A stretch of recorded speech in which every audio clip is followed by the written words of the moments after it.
prepare them for the release. And again, even in that conversation, we had a discussion. He wasn't aware of the International Criminal Court precedents there, but we had a discussion about this. And look, I think ultimately Ken is defending the institution, and I understand that impulse. I am very grateful for Human Rights Watch. I worked with some incredible. The colleagues there are the best ever, and I'm so proud of the work that they do. But ultimately, Mehdi, my duty is to victims of human rights abuse, including the ones that I interviewed whose stories aren't being told because of this decision, and to our partners in the fight. I've spent a decade, including on your program, defending the integrity of our work. So if I don't have the courage to speak out when we get it wrong, what am I doing?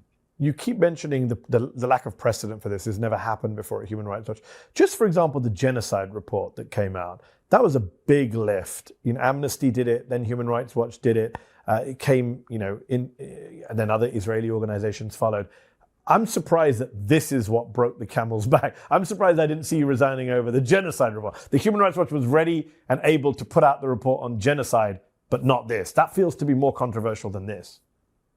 But actually, Mehdi, I think that's exactly where the conversation needs to be. Why is it that an organization that says genocide and apartheid and ethnic cleansing and crimes against humanity, when it comes to the right of return, finds itself undoing decades of its policies and practices to avoid releasing the report? I really believe this issue of the right of return is the one area where even in liberal progressive institutions, they aren't aware that when you say preserving the Jewish state, you're meaning locking in the gains of the ethnic cleansing of 1948, because people can understand, Mehdi, what's happening in Gaza and the West Bank and the ethnic cleansing and forced displacement. But denying return is simply locking in the prior ethnic cleansing that took place decades ago. And let's remember, all of those displaced in the West Bank are refugees, and the vast majority of those in Gaza. So these are families that are going through the very same thing decades later. The pulling of your report, as you say, comes just as Philippe Bolopian, I'm not sure if I pronounced his name correctly, begins his tenure as Human Rights Watch's new executive director. How worried are you about the future of the organization under his leadership? Do your former colleagues have confidence in him?